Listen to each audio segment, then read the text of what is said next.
afternoon. Welcome. My name is Marty Perlmutter, and I have no idea why I'm here. No, I've been at this for, my card is a picture of a helmet-ish thing with flat screens from 1971. It's like a Zen koan in an image form. I invented this thing and then actually began to patent and develop it. The movie Brainstorm was the fucked up version of my story. And they got theirs, you know, their lead player died, and I got a personal apology from the director, but who became a friend. I've been at this, thinking about this for a very, very long time.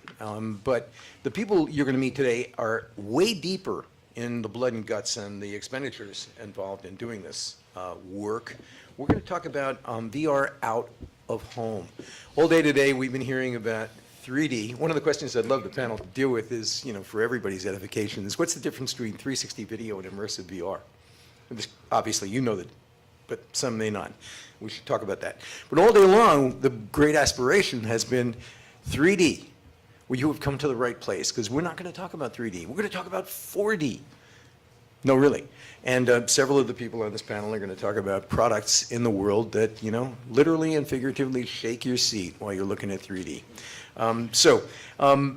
Our mission is to get through our presentations in a little over a half an hour. We've only got an hour at this. I want to have lots of time for discussion, and I know there's at least one violent argument that's going to happen up front here. This is going to be fantastic. So, and the first person to talk is Dan Gemelli. And Dan, I had the pleasure of speaking to his wife, and he and his wife have a very distinguished outfit called Mediamation, and they do a lot of work in this field, and they're very inspiring people. You know, their motto is God first, family second, career third, go to town. Okay. I have to raise this just a little. Oh, sorry. There we go. Okay. All right. Thank you very much. I'm Dan Gemelli, CTO at Mediamation. Oh, wait. I got to do this. Oh, yeah. Sorry. I promised I would do it. There we go. Man, sorry. I get extra pay as tech support as well. Okay. My guys put together a PowerPoint presentation. I'll try and go through it and talk as much as I can as we go. Let's see. So Mediamation has been in business for 25 years.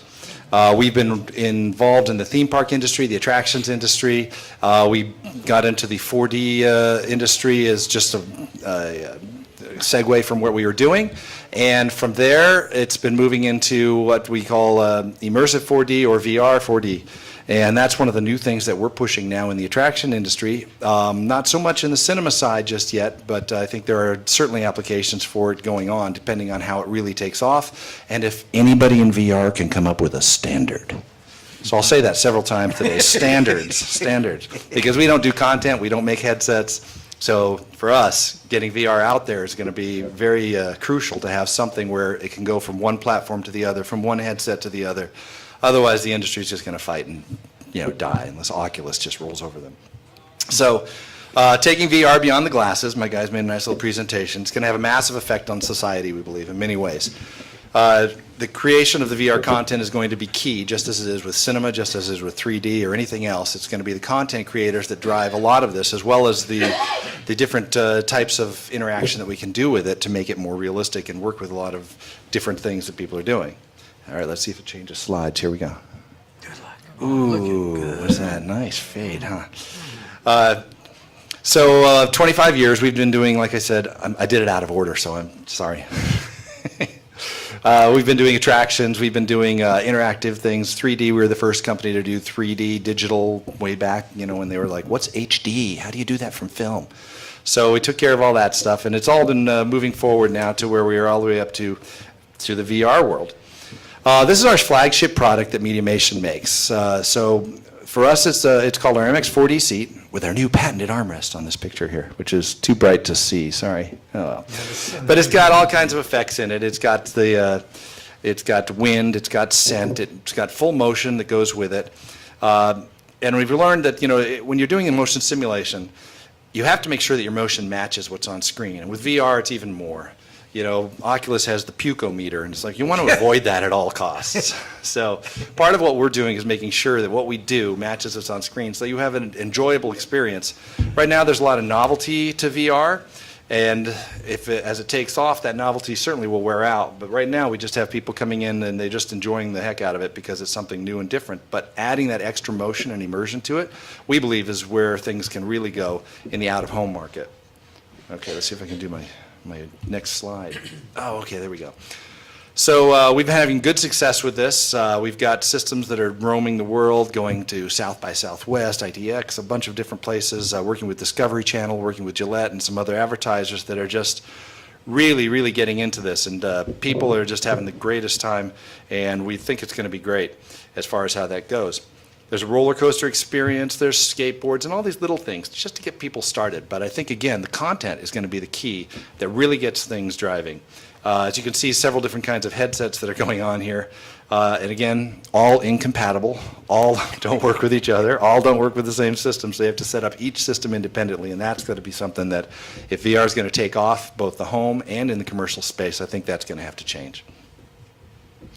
All right, let's see our next one. Ooh, there's a graphic. Woo! All right, what Mediamation has come up with is our brand name is Reactive Vr, and that's one of our first products that we're putting out in the VR space. We introduced it at the IAPA convention in November and had lines around the corner for ever and ever and ever, and so we're putting that out to market now. New tagline: taking VR beyond the glasses. So the Reactive VR incorporates our patented armrest, but it puts it into a simple thing that people can understand, an ATV, off-road vehicle. You get in it, you drive it, the guy next to you shoots the bad guys, you play a little game, it's easy to learn, hard to master, and it's instant gratification, you know what's going on. We think that's a great way for us to start bringing VR into the public market through commercial use. So here's some video of it actually running there, and with people enjoying it. The left side isn't it, that's actual footage for those who didn't know. Sorry. But big for us is making sure, because we come from the entertainment end, as we do this, we want to make sure it's a co-op experience. You have gameplay, you have competition, but you always have a team experience. We don't believe that the single VR is the way to go for the entertainment things. It's great for at home. My kid will play it till he's blue in the face. But out in the field where we're trying to push things and things get it really interested is, we believe that it's going to be gameplay between competing teams. And so that's what we developed for this. It's got 2 players in each ATV as they're moving around. They're totally interactive with it. And they're playing against up to 8 of these can be networked together into a single arena, and they're all battling each other to get in the center for the most time, kind of a king of the hill thing. So that's our first foray into it. We're not content creators, so we're trying to make this as open as possible and using our physics engine that we've developed to bring that out from Unity and everybody else. And that's it. Super. That's my presentation. Just about. That's great. So Sang Cho, the next one down the line, is the Chief Content Officer for 4Dplex, which is a Korean company that's got these immersive, physically reactive, like you just saw, environments in theaters in 37 countries. That's right. 240 of these theaters. They're aiming for 300 by the end of this year. This is huge development, you know, on the scale of the early years of, well, not the early years, the middle years of IMAX. And tell us about it, Sam. Sure.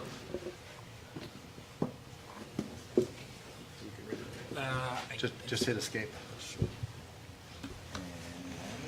There's yours. There you go. God, it's like we know what to do it. Look at that. I'm getting this to work. Thank you, Marty. Please. Thank you for letting me use your computer and run my presentation. Thank you everyone for coming. As I got the introduction, I run content partnerships for 4DX and ScreenX, which are 2 technologies that the company that I work for ultimately is a company called CJCGV, which is actually one of the largest movie theater chain in the world. We're the 5th largest exhibitor in the world with the recent acquisition of Mars Cinemas in Turkey. We have the movie theater businesses operations in Korea, China, Vietnam, Indonesia, and Turkey at this point, and also in the United States. Our mandate, obviously, as a movie theater company, is to get people out of home and into the movie theaters. That, proverbial Hollywood saying of getting butts in seats is what we try to do.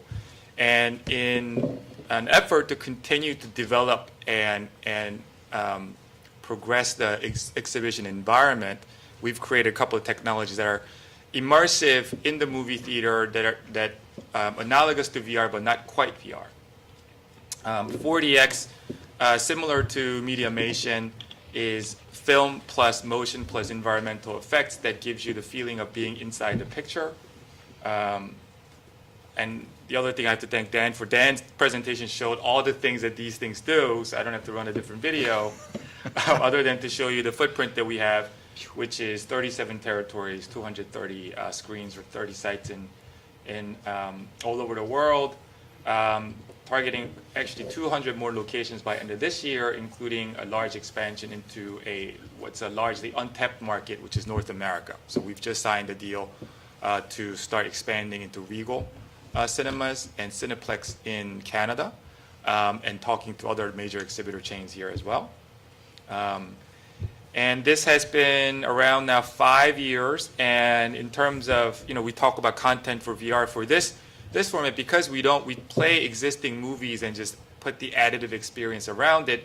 Securing content hasn't been as difficult as VR. As you can see, in the last 3 years, we've averaged about 65 films in this format, actually in the movie theaters, mostly Hollywood blockbusters, but also some local big tentpole titles from China, Korea, and other markets, and Japan mostly. And you see the gross box office in this format for the last year. Star Wars, you see, is number 3, but that was just the 2 weeks in December, so you can imagine it was a much bigger number at the end of it. The other technology is ScreenX.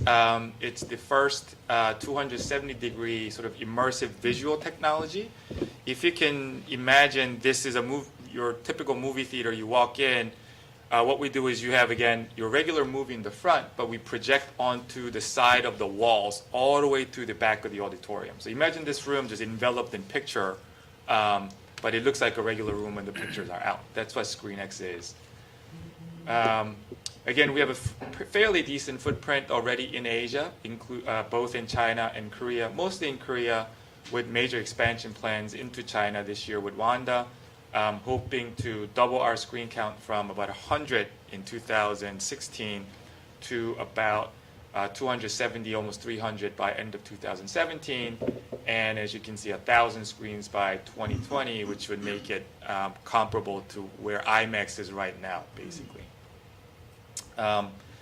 This is fairly nascent technology, but we have done, or what we call converted, a few feature films into this format in 2015.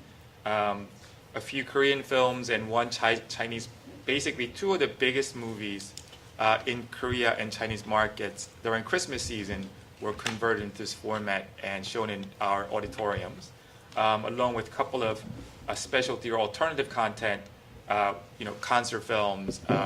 The one that you see in the middle called Odiseo is like a Cirque du Soleil type show.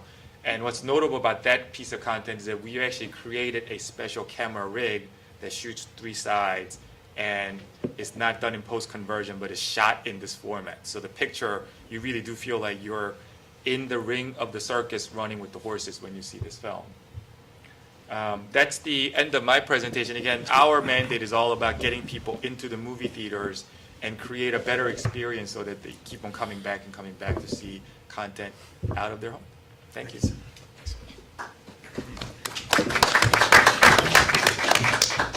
The 3-screen thing, some of you may know that the Department of Defense had a vehicle training system that was based on exactly that. And the trick was, lights. The trick, something to think about when you're going to do immersion, and I have no idea. There's another standards problem coming up. Yeah. The fovea of the eye is what sees the phasing information of 3D, right? The 3D. This stuff out here, this is rods and cones. It's motion. So you don't really need 8K resolution over here or over here. And the vehicle simulator in a system that I used back in the 90s to do a virtual visit to Hawaii had 3D in considerably less than 120 degrees. But the other screens out here, in exactly that configuration, gave a simulation of being wrapped in about 170 degrees all the way out to here of peripheral field, they call it, of what you think is 3D but ain't. Now here's the trick. In an environment such as Song's building, you know, and if you want to create a 3D immersion thing, is instead of the 360 video sort of experience, how do you do that with any of the, you know, kind of glasses that we've seen, you know, in today's movie theaters? How do you make this a seamless, normal kind of feeling, but totally immersive cinematic experience? You geniuses will figure that out, no doubt. Jim Stewartson is from Awesome Rocket Ship. Now, Awesome Rocket Ship is so secretive that their website requires a password to even say hello. But we've got him here, and he is a man with a great deal of experience in this area, well over 20 years, and though he's still quite handsome, you can see the scars. He'll tell us some secrets. All right, thanks, Marty. Thank you, Marty.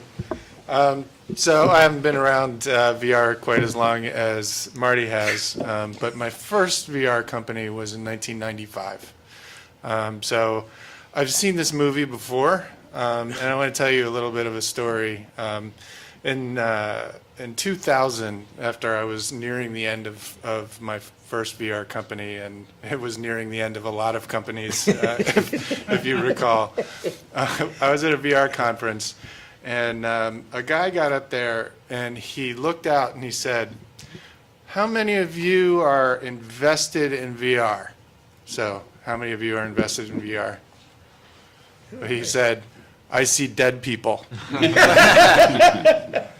And right now I see there's a lot of excitement. There's a lot of hype. We've seen this movie before. I think it is fundamentally different because Moore's Law, yada yada, where we are in a place where you can have good VR experiences.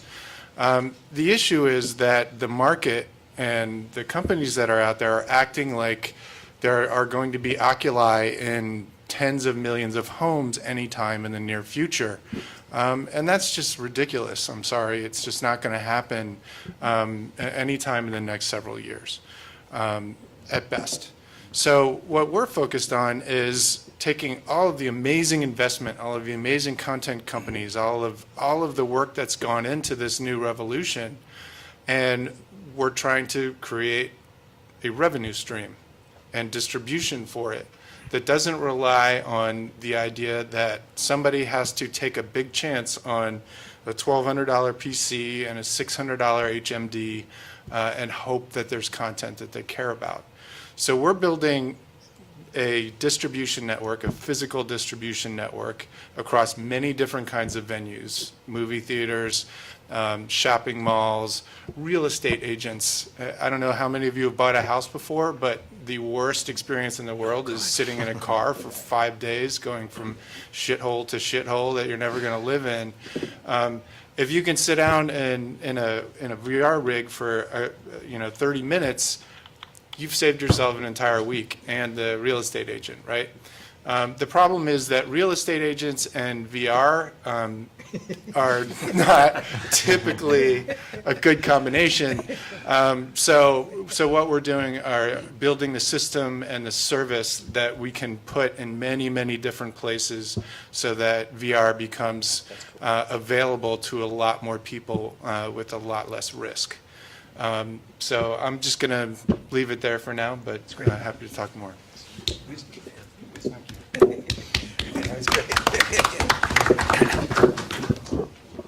I needed that. I'm sure you this is the end of the day. You probably have traipsed through 2 or 3 or 4 of these sessions. We got holograms. We got 3D. We're killing it with branded Kilkashos. And what are these people smoking? Here's something to carry home. This is a number you can really use. Sony, little company, does not consider a product a successful commercial consumer product until they've sold 23 million units. Who in this room thinks there are going to be 23 million Oculi sold in the next 2 years? You'd have to leave. No, I'm sorry. You're gonna... PlayStation VR releases this Christmas. Bang! Now that Morpheus... All sold. Exactly, and so there are multiple millions. I mean, that's a couple of $billion on their top line coming. That's for real. But Oculus and the others who are going to have to rope start this thing, you know, create a culture and depend on people like Jim and others to build an entire distribution system, which has a sucking sound on one end to get your brilliant content that hasn't been created yet, but will come, into the system and delivered. Don't picture the breakthrough in the next 18 months, because it ain't going to be there. It's going to start, but what I worry about, and the reason I'm here, is to warn all of you good creative types not to smoke too much crack about this stuff, and to move cautiously. Don't be Walking Dead, investing heavily in stupid stuff, and know that this is the fourth coming of immersion. That there have been 4 complete generations of this stuff, and they all ended in embarrassment and disaster. And what we're going to have to sort of be lucky to avoid is the big reports in June, I'm sorry, not in June, in October of this year, in the Wall Street Journal, headlines that read, virtual reality disappoints again. Sales of the Oculus slip, that kind of stuff.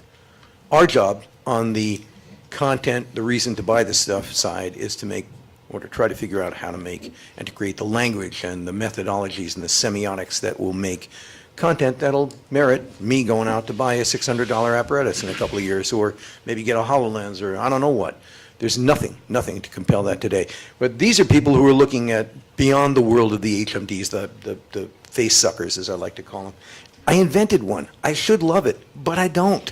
They look stupid to me, you know, and they're only going to be good for games and porn. And yes, the real estate office. That is a brilliant application that will be used. And you probably have seen today, a few other things that are quite serious that people are using for training applications and stuff. But if I have to clear a room to not trip over the glass table or whatever in my house, and I have to have a $2,000 investment so I can see the 3 things, if I'm lucky, by the end of August that exist, it ain't going to happen. On that cheery note, Chris Ellis from RGH. Now, these guys are doing something interesting, truly interesting in this sort of theme parky area. Let's listen to him. Yes, and on that very upbeat, positive note, I'm with RGH, and we are in several businesses. We're in the animated feature film business. I'm just getting over a cold, so if I cough all over you, I apologize. We're in the traditional animated feature film business. I'm sure you've all seen Postman Pat the movie many times over. That was ours.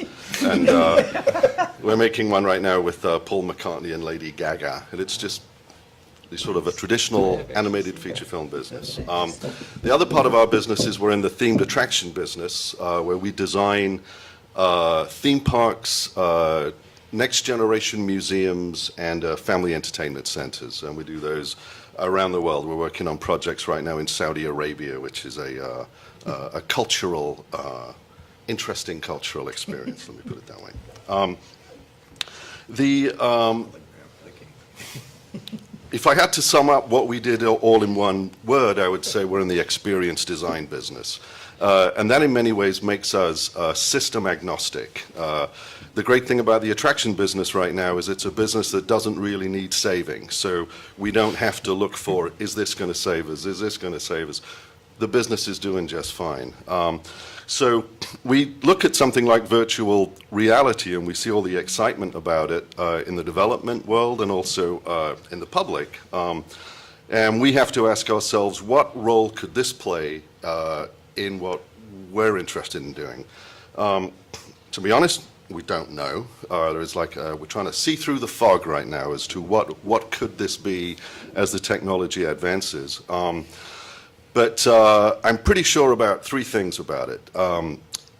Talking specifically now about virtual reality in the attraction business. Whatever it is going to be, it will have to be a shared experience, which probably means there's going to be no headsets. The number one reason people go to theme parks, museums, all of these out-of-home things, when you ask in survey after survey, the number one reason they go is for a shared experience with family and friends. It doesn't matter if it's a theme park or it's a museum.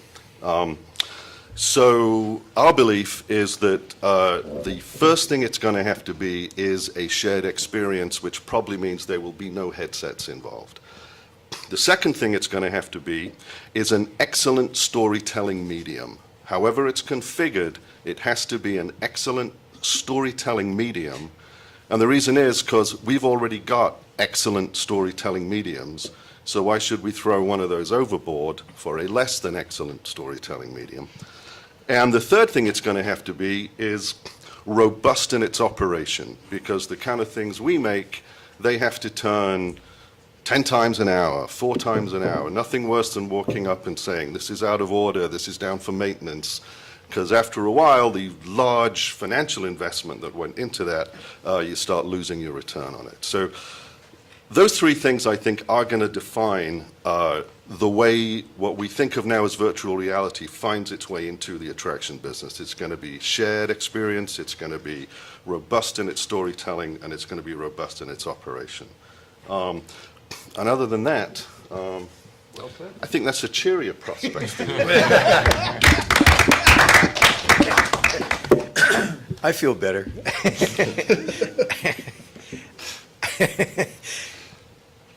I won't talk down about our nascent industry any longer. Kevin and Alphonse and I have gone through some stuff already. He's from Real FX, and they make real things. They make real product of the kind that many of us are dreaming about making. And if you look at their site, you'll see like acres of products they've made for prominent brands. And why don't you tell us about making some of this stuff? Sure. Thank you, Marty. So it's interesting because this is, I've done this several times now. As a matter of fact, Marty, with moderating a panel I was on last year. And it's really interesting the level of cynicism this year compared to the amount of optimism last year. And it is really, so last year we were sitting up there, and I'm with our peers and contemporaries and our competitors and everybody else, and everyone's response to questions was, I don't know, we're just making this up. I mean, no one knows, but there's no rules, right? And this year, the response in addition to that is, and it sucks, man, it sucks. It's like, they enumerate all these reasons why it's difficult, and I think that that's just a sophomore slump for this industry, because this industry is just so painfully new that all we're doing is making mistakes. All we're doing is figuring out best practices on the fly. So it's an incredibly cynical time, but I think it's the cynicism is healthy, because it's what's going to take us into the next chapter of VR. And as for myself, I'm a little different than some of these other gentlemen. We don't create hardware, we don't create the actual installations, we're the content creators. And RealFX is lucky enough to be so broadly diversified that I think we've touched on just about every part of the content spectrum. It started as a small visual effects commercial house 25 years ago, and it's grown into 350 people over several different offices, and we do our own IP. We have our own internally produced movies for the theaters, Book of Life, Freebirds were the last two. We do work for hire. Right now we're working on Scooby and forget what else, a couple of other movies. And then in the past we've done themed entertainment. We've done installations at Ferrari World in Dubai. We did the Simpsons ride, which unfortunately replaced my favorite ride at Universal Studios, which was the Back to the Future ride, one of my absolute favorites. Recently we've done the Minions ride as well, and we're getting ready to recreate that, reproduce it for Japanese distribution, where the screen is actually 30% bigger. So we've got to go back and re-render the entire experience 30, beyond OmniMax res or whatever it was that we were doing that one for.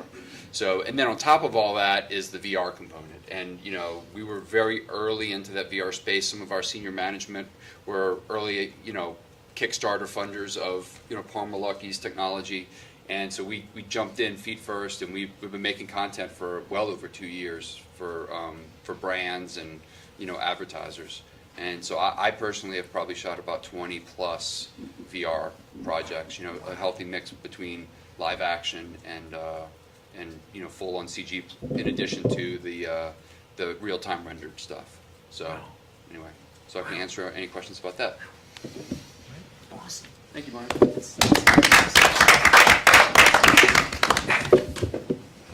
I don't know anybody who can say they've done 20 VR projects. That's really, seriously, that's amazing. And look at the site. You'll see this is real stuff. This is really, real stuff. I was struck with something that Chris said. I want to drag it back up, and it relates to what Kevin was just talking about, and I hope you'll all explore this further as we soon engage in a colloquy discussion.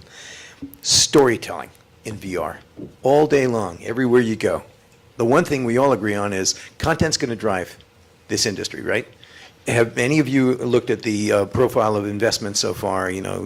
Some of the stupidity that we've been hearing is $1 billion has been invested in VR. Okay, the breakdown is 700 million of it went to one hardware development. I'm not talking about the internal stuff going on at Facebook. And 300 million bucks is spread over all of the other hardware, the stuff you saw 3 versions of downstairs, and anything that has to do with content that's investor supported, which tells you the technical term for this is it's garnished. Nothing has happened.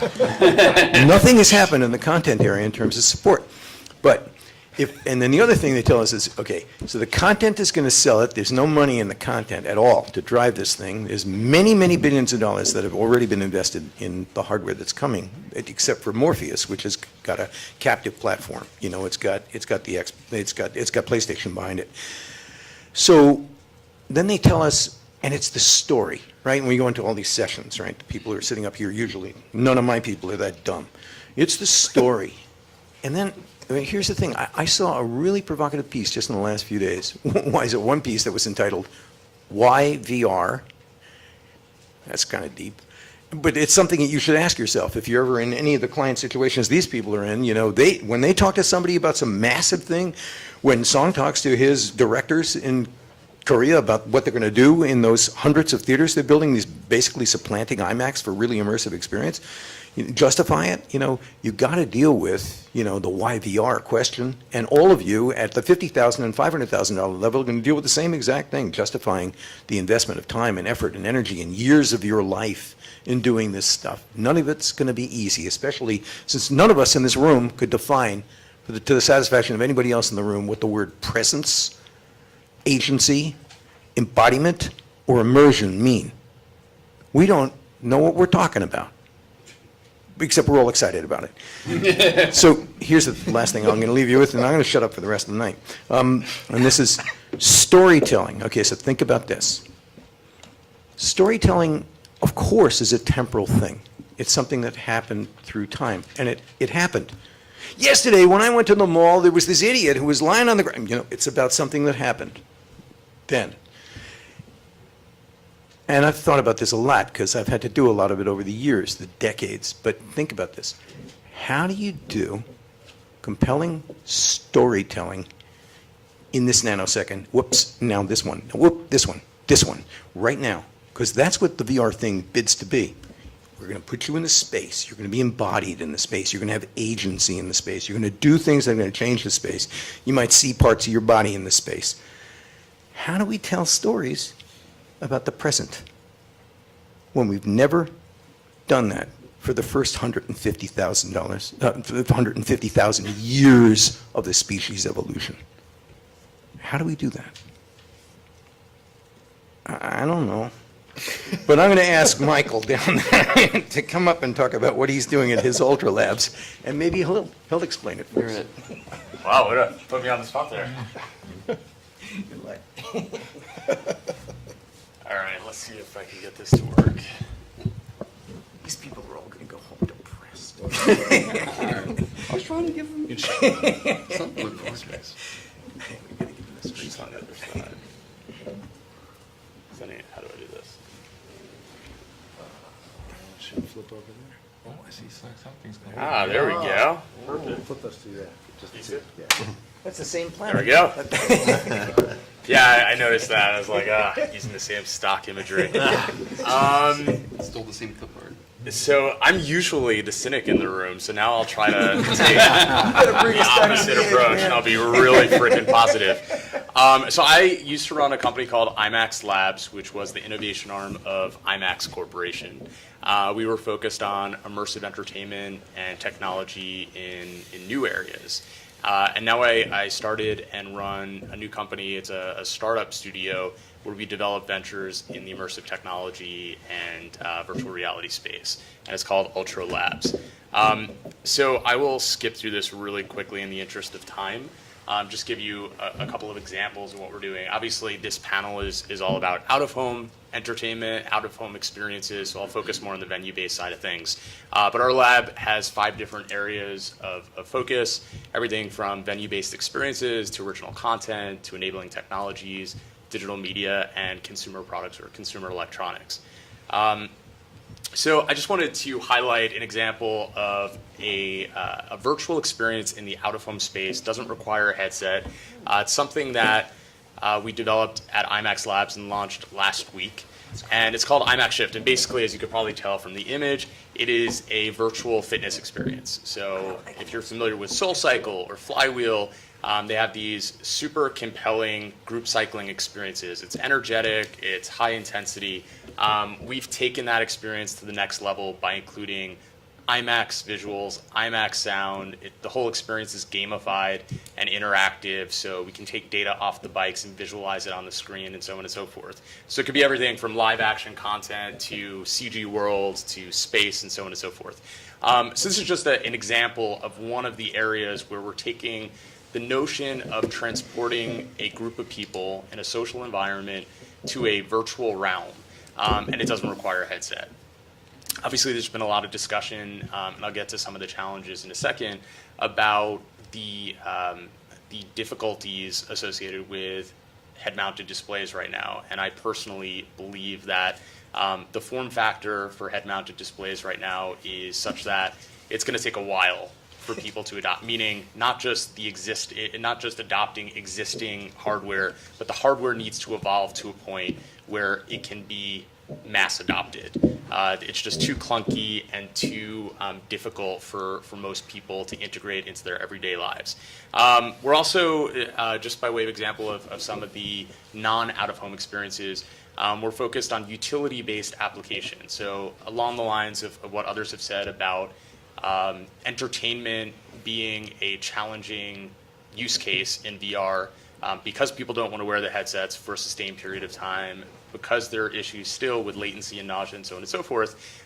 The only experiences that we believe in the short term are going to be compelling are short form experiences, and in particular utilities where you can go in for a minute, get extraordinary value from the experience, and then get out and come back to the real world. So home design, travel, real estate, education, things of that nature. So this is just an example of a virtual space that we captured hundreds of 360 3D images that are then stitched together to create a composite that's photorealistic and that you can navigate either in this dollhouse style view or in person as if you're actually there.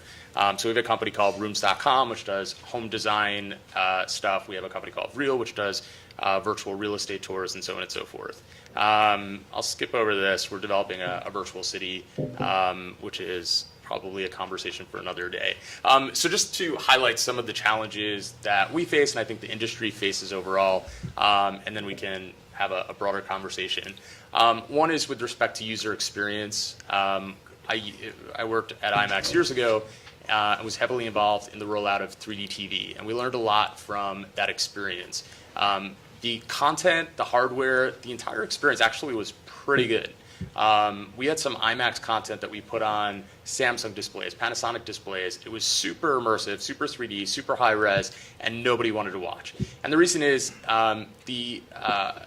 people didn't want to wear glasses in the home. It was pretty simple. They just didn't.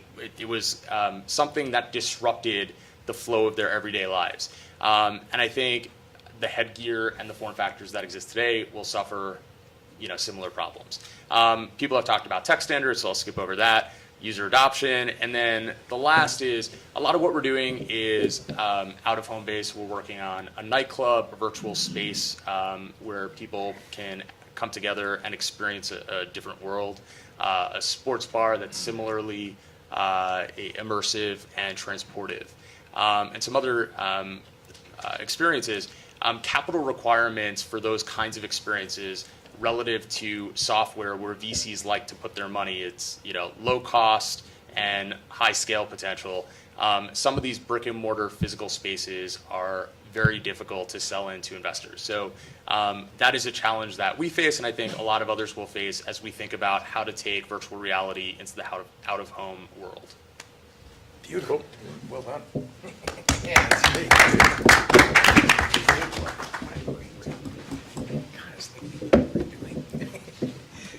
So, if it's true that there's going to be consumer resistance to mass adoption on a huge scale, on the 23 million unit scale, to HMDs, to the stuff that's the face suckers, then the work that these people are doing is really going to be more than just avatar stuff. It's more than just this is how the planetary population is going to find out what immersion could be and what it's good for and what it's useful for, other than occasional visits to real estate offices and an adaptation of Autodesk software to designing your apartment. The out-of-home stuff is going to be the next possibly the next decade of VR's evolution. Let's give them a hand. These are the boys. Okay, now it's over to you. Questions? With all the people moaning about the lack of distribution options, why do you think this panel isn't better attended? I mean, it seems like a no-brainer that out-of-home would be an answer. They can't take the truth. And then you remember what happened to them right after that. There are four. We got to talk to Victor about the organization, quote unquote, of this thing. But there are four concurrent things here, and one is the power of AR, VR, and the human brain. And we sound kind of pedestrian. It's pretty down to earth. Immersive entertainment in the out of home. Me. But yeah. It's called a revenue stream. Yeah, it's called a revenue stream because almost everything that we've heard, this is all real stuff. Everybody here, and amongst the really formidable stuff, I'm talking about leverageable, what Jim's doing, with distribution. I mean, I'm always the most impressed when I'm talking to software people who talk about distribution. Understand that that's the choke point. Like collecting the money on the other end is the choke point. You want to be there. And, we've got Ultra Labs doing, real thinking, and it's based on his real experience with IMAX. Remember the history of IMAX. IMAX was the first really immersive cinematic experience. Then they dipped. And then they came back and took over the damn world. And the combination, everybody, even the biggest cineasts, the people who love going to movies, always babble about their 3D IMAX experiences these days. So whatever he's cooking is going to be bad for business. Yes? I have a question. Who on the panel has looked into networked, shared VR experiences and who's had good success with it? Has anybody here had per se network? It's okay. So talk a little bit more about what do you? Yeah. We've hooked up 6 fully networked, work in real time. You can see the other players or people's avatars. Representate. So we're talking about Well, that's what ours does. And we're scaling it up to 8. We've got a few of them now, but the whole idea is scaling it up to 8. But as you pointed out, one of the things is that's not going to happen with just an $800 PlayStation. To get that to happen, you've got the $3,000 computer systems, and we're still fighting with what headset's going to be the one that's used commercially. With Oculus's rules of engagement that they have out there, you're stretching out to China, and they'll say, "Sure, we'll make them. Here, sell them as many as you want. We don't care." So it's got a networking them together, networking over like a live stream. I'm just scared to even think about that because the data is just huge. But together in a room, that's where I think it's going to be. I just got back from the VR arcade up in San Jose, and they were just using Samsung gear, and we had 6 guys sitting in a field shooting guns on our little Samsung gears all networked together, and that was it was pretty impressive because I could see each one of them and I could actually touch the tip of my gun to their guns and everything. So it was quite impressive. Not a home thing at all. It's totally out of home. This is properly, an out-of-home thing. Yeah. Exactly. This is what we're developing a kind of mixture of all your technologies into an experience for a client. Yeah. It's a entertaining experience, but these things are really quite solvable.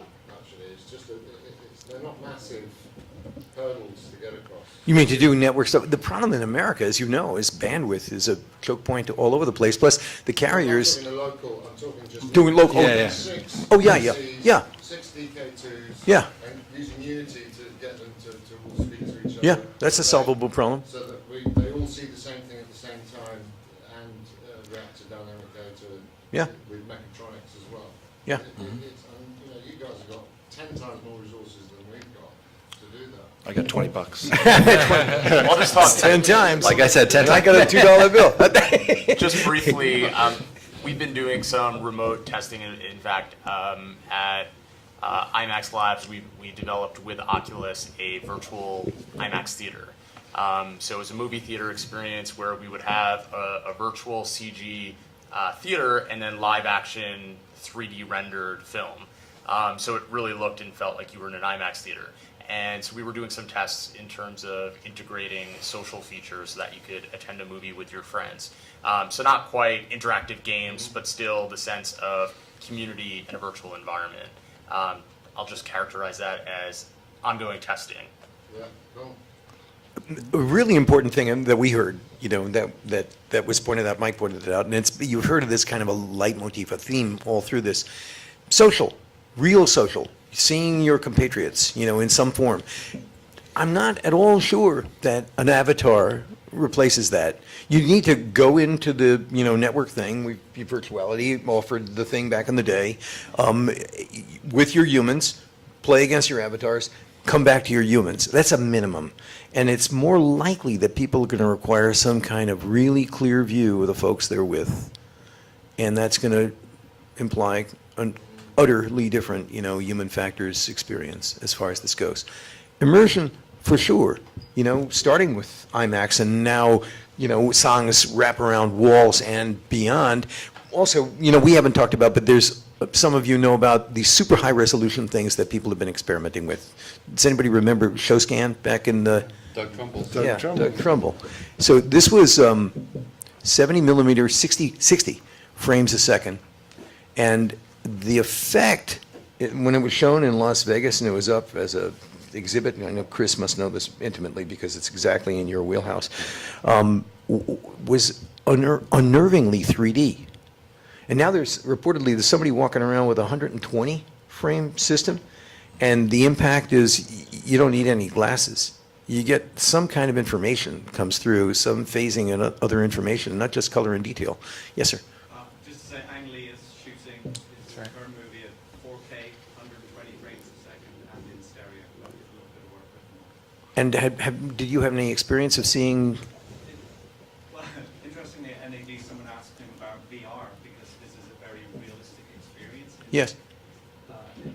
It's what people talk about ShowScan, where you felt like there was nothing between you and the person, like Right. no screen, no nothing. It was just like fresh air. You were really there. But his comment about VR was that I can't remember the word he used, but it's basically my vision of where you look is better than your vision of where you look. I want to direct you.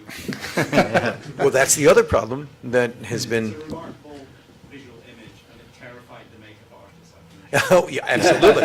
Really. None of us will be on. But so. A young guy, a young good-looking guy, and they put some like chapstick on him that day, and they could see it on those tiny hairs around the edge of the lip. Oh my God. And it's also a 22-foot lambda, so very bright.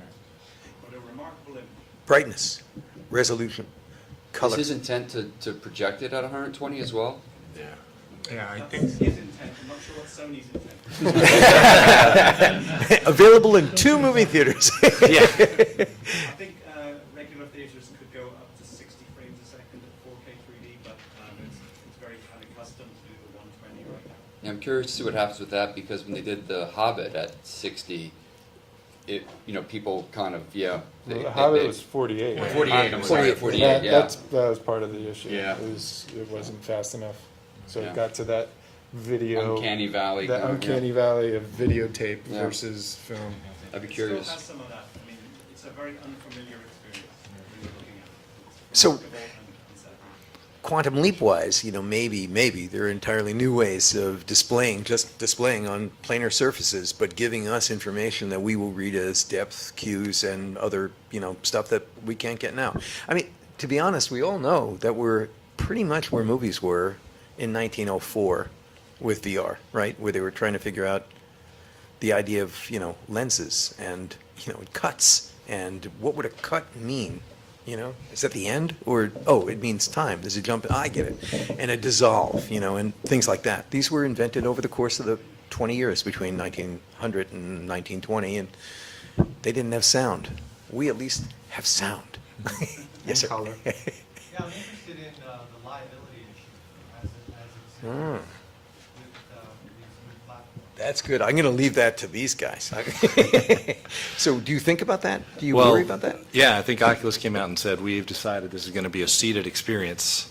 And like I said, I was up in San Jose running around, and I literally almost fell over my own feet several times, just like, whoa. And so I have no idea, but that, what is it, The Void in Australia is Yeah. 4 to 6 weeks out, booked, charging $88 a pop for 45 minutes of running around and shooting zombies. And they haven't had anybody fall over yet. I'm not an insurance guy, but the liabilities, I guess, that we're concerned about, we're going to have people sitting down. It's going to be short enough so that it doesn't have like a brain effect on you. If you're using the headsets, it's not just the headsets. The R&D that we're doing and the things we're pulling out are also for non-headset type of things. But right now we're just kind of getting into it with the headsets. But I'll let some of the others talk about. I mean, I actually used to be an insurance guy for a brief period. I can tell you, anything's insurable, first of all. And the second thing is, whenever you have a mass of people, a group of people who are doing things together, even if they're just sitting down, I mean, those of us, especially from the movie theater business, understand people can sit on a tub of popcorn and still sue you over something. So these are things that, yes, we should definitely keep in mind as we improve and enhance on the experience. And I think all of us look at this as an experience and not just a visual medium only. So as we all collectively work together to sort of improve upon the experience, all of these, I think, issues will also be raised and resolved at the same time. I don't foresee this becoming a hurdle at all. That's encouraging. Yes, sir. This may seem like a minor issue, but how would the group collectively address the squick factor that comes with wearing a sweaty headset that's been worn by people before them? It's something that we've been trying to think about, and I'm curious how the group would address this. Because obviously 3D glasses, you wrap them in plastic, they're in a bin, feels like they've been sanitized, although they probably haven't been. But in the case of a headset, it's a much more intimate experience. What would you guys say? I think there's an equity play here for hand sanitizer. Face sanitizer. Face sanitizer, right? I'll just say, don't use headsets in any sort of public arena. I think, just coming from the movie theater business, IMAX actually years ago used to have active headgear, and the difference between active and passive eyewear is that what you know today as 3D glasses, passive, you can put them on, throw them out, recycle them. Active are like the VR headsets that you know today. So there's like a flickering of images, shutter. Yeah. So you're basically seeing a different image in your left and right eye. And we also had an immersive sound system, a personal sound environment built into the headset. And one of the big problems is that not only do we have to sanitize them, and logistically it's really challenging. Were but you required to sanitize them by some kind of? That's a great question. I'm not sure whether it was required, but certainly from a user standpoint or consumer standpoint, I mean, it was certainly something that was required. in order to get people to come. But the other piece of it is that the devices break down. And if you're in the business of getting people through your experience and paying on a per use basis, it is really challenging when one or more of your devices breaks down mid-experience. So for that reason, I think for marketing activations or for one-offs or in like a real estate example where you're in a seat with your broker going through a few homes, with those exceptions, I think VR experiences out of the home using headsets are not going to be a real thing going forward. So did that answer the question, the ick factor question? Not quite. Anybody else? I mean, thinking specifically about Oculus or headsets in general. It's a very real problem because people don't want to. I've heard it described as put a bag over your head and put a toilet seat on your face. Yeah. And once you've got those images in your mind, now you know it's a very real problem. It's when you look at a big thing like an Oculus, just operationally, dealing with passive 3D glasses is an operational pain in the ass because you've got to get them, you've got to wash them, you've got to put them back, you've got to do the thing, you've got to keep the machine moving. I mean, I don't know if perhaps leading the way in this would be the bowling alley industry, if there's some kind of a spray that could be developed. There you go. How about, I'll we've take been a thinking box. like a disposable liner. Yeah, I mean, it could be like, the things There you actually get. is a liner that you can put on the Gear VR that's kind of like a chamois. But that doesn't solve the whole problem. Yeah. You sound like you've tried to wrestle with this as well. Yeah, well, my colleague right here, Tina, she goes around to a lot of different clients and shows our work, and she's always sitting there making sure they see her clean, so it's kind of like, it sort of takes, what's the word you used, a squig? What was the word you used, squig factor? Squick factor. Squick, yeah. I like that, I'm gonna use that. So funny, Kevin, you were the only one in this lineup that I thought was going to not have had the experience of dealing with this. Oh, no, we did. Deep. Yeah, but I think you make a very good point. It's not just that it is done, it is that it is seen to be done is very important to make it work. Throughput, I mean, for the theme that we're honoring in our gathering, of a public space or some kind of theme park or out-of-home experience, there are going to be these, shibboleths, these standards, whether they're local or nationally imposed, but there's going to have to be a health and safety thing. And from the point of view of everybody up here, it's all about throughput, right? I heard somebody downstairs brag about, well, we had 8,000 people do, I don't know, some stupid thing, with, in the course of like 2 weeks. 8,000 people is a crappy day at the Metropolitan Museum of Art. It's the day that nobody showed up, and for the folks here, I mean, your numbers must be staggering. Must be staggering numbers that you're targeting, that your business plans and your actual operations. We're talking about tens of thousands of people in a weekend using something for it to work. How are you going to do the face sucker? How are you going to forget the sanitization? How are you going to do it? And You've got to work it out. I mean, these are you got to. There is a market there. You look at the there's an 8,000 appetite. The market is it's the $5. There's an appetite there. Yeah. And if someone creates a compelling experience that works in that space, they're going to make some money out of it. But I agree. What you do is not be looking at all the negatives and problems. You've got to be solving this. I've just come back.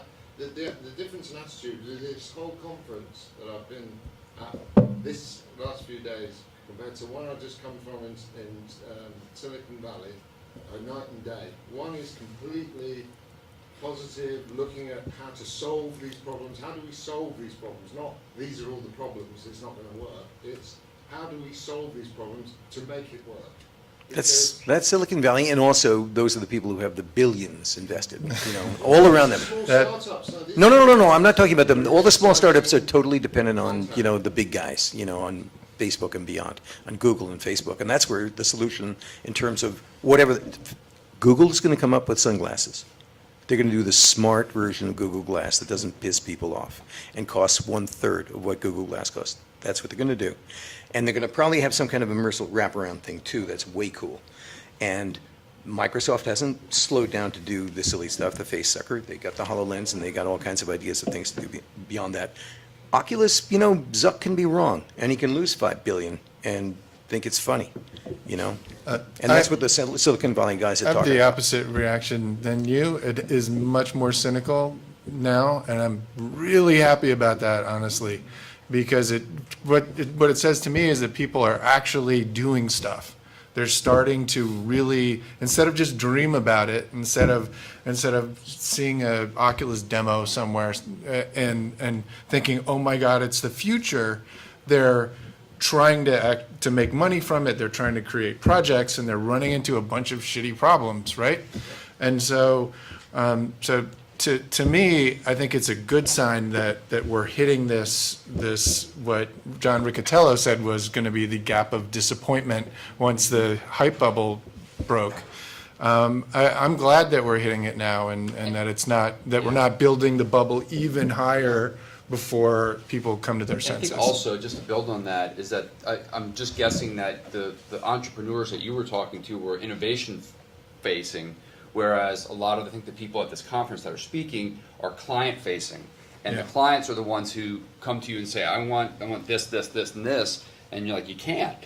You know, it's just not possible right now. And it's like, well, I already sold it to my client as that, so you've got to do it. You know what I mean? So there's a lot of like irrational expectations of the format of the platform, and we're dealing with that. And now, like he said, is people are sitting down and going, okay, wait a minute, let's stop and talk about this. What is appropriate for this space? You know, where is its strengths? Sir. When I came down from Silicon Valley, we faced challenges. The problems were solutions to us. That was it. Using the skill sets in Silicon Valley helped us resolve issues that helped us monetize a global platform. For instance, one of the things we were doing with demos, we use sanitization wipes for glassware. Sure. It really worked. Sure. There's always a solution and an opportunity to monetize the whole process. Telling you there's an equity play in the sprays. Yes, sir. So I work for a fairly big news studio. I want to, first of all, compliment this session. This was probably the most valuable, most interesting talk of the day based on the reality check that all you guys are applying to it. We are deeply involved in this and figuring all these things out. And I'm curious of my question. We're living in immersive cinema. We're working on a project with Sparkle involved with immersive cinema. I know my friends at CAB, and Dan, I know a lot about it. So I'm connected in all these things.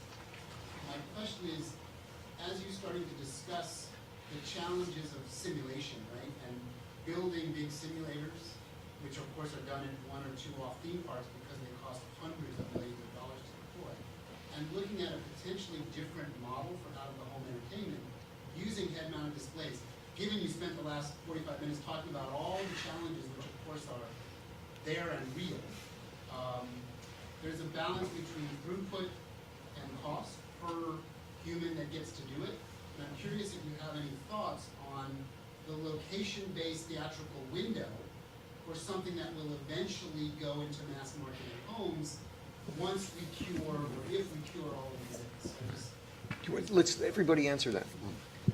Maybe we can get started because we're actually in the midst of talking to a lot of VR content creators about the specific question that you asked, that because the actual content production and creation process similar between 360 VR and 270-hour movie theater technology, that we've talked about creating something together, jointly developing and co-producing films or other content together that can be initially maybe shown at a movie theater, like your traditional movie cinematic theatrical window, and then goes into the home, whether it's head-mounted or some other apparatus that I think everybody here, I don't know much about the head-mounted gears, to be honest, but what I've been hearing is that it's going to continue to be streamlined, lighter, easier to use, more user-friendly.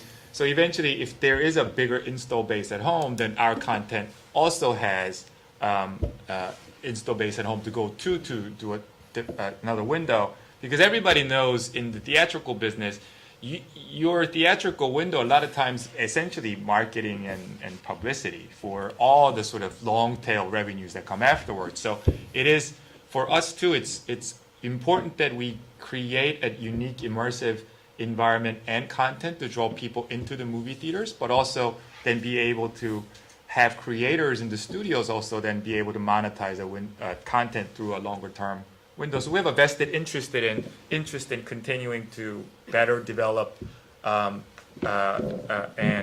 make these storytelling and all these content creation challenges that we've mentioned so that it can have a long life and have a very monetization. The monetization becomes a lot more viable down the line. Yeah, our idea is a little bit different. We're focused on the distribution and the service component of this problem. To me, there's plenty of people working on the hardware. What they're doing at Oculus and Vive and all of those places is incredible. The last thing I need to be doing is building another HMD. What isn't out there yet is a realistic way for real human beings to have the experience that already exists. There's nothing wrong with the $2,000 PC and the Oculus and the content that's being created. The problem is that we're putting the burden of putting that thing together, both financially and logistically, in the hands of the consumer, which is madness. Like, they're not going to do it in the short term. So our idea is, hey, let us be the people that are going to help the consumer get that experience with the investment and the assets that have already been created in the market. We don't need to reinvent that. We just need to enable people to have those experiences that already exist. Cool. Any others? Does that answer it?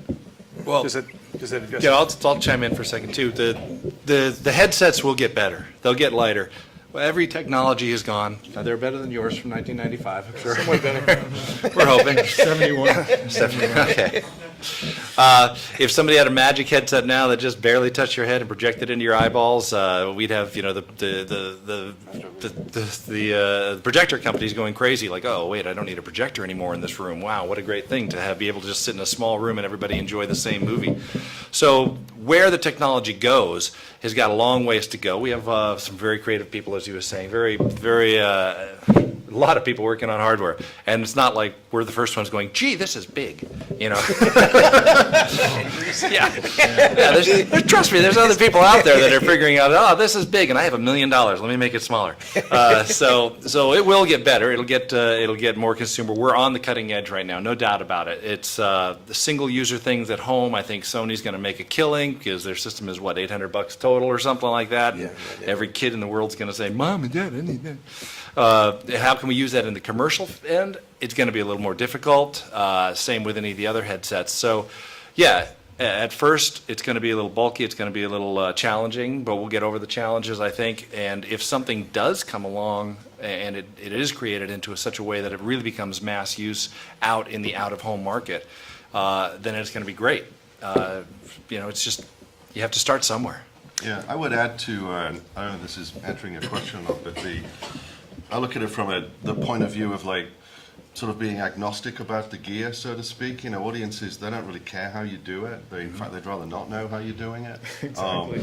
But if you think about, a successful story it's something that's about the audience. It's about them, and that's why they like it. That's why we like good stories, because it's about us. And a really good story, you want to engage in that as many ways as you can. Theme park, that's why Universal theme parks are doing so well. The Harry Potter experience is doing so great, because people want to get in the story. And so I look at things like headsets and virtual reality and that kind of stuff, and I just think, is this another way that people can engage with a story? Is there another experience that doesn't exist right now? Theme parks didn't exist before Disney said, hey, let's build a story that you can walk through, So to me, the excitement, I think the gear's going to evolve. I remember when cell phones were the size of several bricks. But the gear will evolve, I think, led by the guest, led by the audience, they're going to toss away the stuff they don't want, and that's going to fail. And that's evolution. Welcome aboard. But I think it's more, is there another way to bring a person into a story in a way that they can legitimately experience the values and the themes of that tale? And I think when we make the device meet that need, then Yeah, let's all buy stock in it. Last one, I'm sorry, we have to wrap it up, please. Yeah, so it's kind of interesting, everyone's talking about like the production volume, and that's gonna continue to rise in hardware. I think hardware is a race to the bottom, to be honest. It's gonna continue to get cheaper. I think a big winner in this space, and will help bridge that gap, is software. Because software is going to make a lot of the production better. And it'll mix in with that hardware. And it'll be so that, software that's agnostic, if you have a user using Gear VR, or the version 6 of the Gear VR, later on down the line, and then jump into a Vive, if you have software that's agnostic to both environments, that solves a lot of the issues. So, I mean, it's something new that if you go to Silicon Valley and you go to a similar conference, there are a lot of people trying to solve this issue because they're focusing on software. Right. People on here are focusing on production, on like creating great stories, and this is a hub for that. And until we really mix both and let hardware do its thing and users adapt to everything together. Well said. So remember, there's the leading edge and there's the bleeding edge. I want to thank you. We got that. Dan and Sung and Jim and Chris and Kevin and Mike and you, thank you so much. Thanks so much.